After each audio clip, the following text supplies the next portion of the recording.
Hello everyone, good evening. তো আজ চলে এসেছি বক বক করতে করতে ম্যাগি বানাতে। আজ বানাবো হচ্ছে ভেজিটেবল ম্যাগি। আমি যখন এমএসসি করতাম, যখন মেসে থাকতাম, তখন সপ্তাহে 7 দিনের মধ্যে আমার 4 দিনই এই খাবারটাই জুটতো। মানে মেসের খাবার তো যারা মেসে থেকেছো তারা জানো একদমই ভালো হয় না।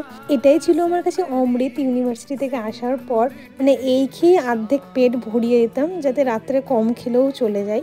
আর এইভাবে ম্যাগি খেতে কিন্তু খুব সুন্দর লাগে। বাচ্চাদেরকে দিলে আশা করি বাচ্চারাও খেতে পছন্দ করবে।